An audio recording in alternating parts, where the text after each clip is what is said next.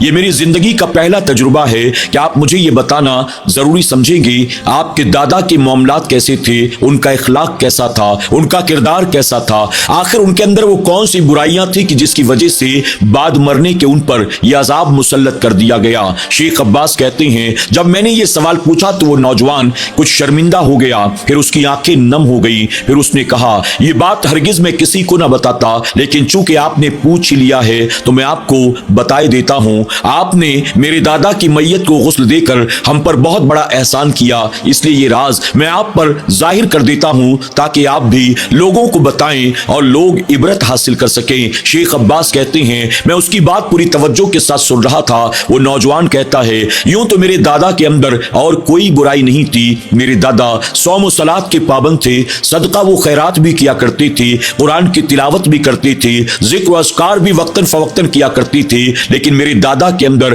ایک سب سے بڑی برائی تھی, وہ یہ تھی وہ اپنے بوڑھے ماں باپ سے بہت زیادہ نفرت کیا کرتے تھے. ہر چھوٹی چھوٹی بات پر اپنے بوڑھے ماں باپ کو ذلیل کرتے تھے, اور کبھی کبھی تو وہ ہم لوگوں کے سامنے بھی, رشتہ داروں اور مہمانوں کی موجودگی میں بھی, یہاں تک کہ خدام کے سامنے بھی اپنے والدین سے بدتمیزی کیا کرتے تھے. اور صرف ان کا غصہ ان کی زبان تک محدود نہیں تھا, بلکہ کبھی کبھی وہ زیادہ غصے میں ہوتے تو اپنے ماں باپ پر ہاتھ تک اٹھایا کرتے تھے.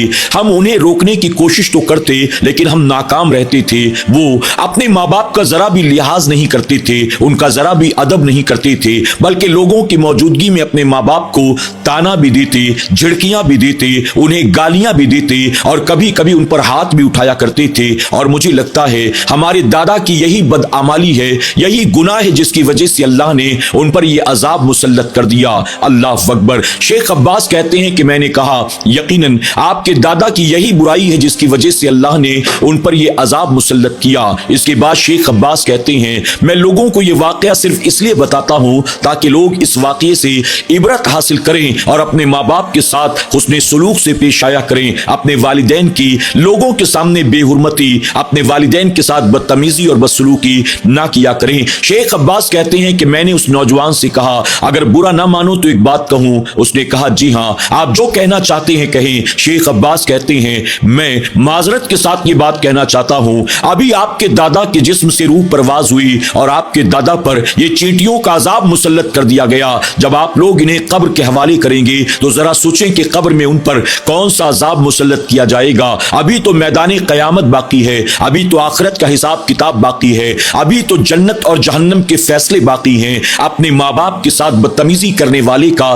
ظاہر ہے کہ انجام بہت برا ہوتا ہے. شیخ عباس کہتے ہیں اس عبرت والے واقعے کو میں لوگوں کے سامنے بس اس لیے بیان کرتا ہوں کہ لوگ اپنے ماں باپ کا احترام کریں. ناظرین اکرام, واقعی اللہ کے پیارے محبوب صلی اللہ علیہ وسلم نے یہ فرمایا ہے کہ تمام گناہوں میں ایک گناہ ایسا بھی ہے کہ جس کی سزا اللہ تبارک تعالیٰ آخرت کے ساتھ ساتھ بندے کو دنیا میں بھی دیتا ہے. اور آپ جانتے ہیں وہ گناہ کون سا ہے؟ اللہ کے پیارے محبوب صلی اللہ علیہ وسلم فرماتے ہیں اپنے ماں باپ کے ساتھ بدسلوکی کرنا, اپنے ماں باپ کی دل آزاری کرنا, اپنے ماں باپ کو رلانا, ستانا, انہیں پریشان کرنا, یہ کیسا گناہ ہے کہ جس کی سزا بندے کو آخرت کے ساتھ ساتھ دنیا میں بھی دی جائے گی. اللہ تبارک تعالیٰ ہمیں اور آپ کو اپنے والدین سے محبت کرنے, ان کا حق ادا کرنے, ان کی خدمت کرنے اور انہیں خوب راضی کر کے اپنی دنیا اور آخرت کو سنوارنے کی توفیق عطا فرمائے. اللہ ہمیں اپنے والدین سے بدسلوکی, بدتمیزی, بے ادبی سے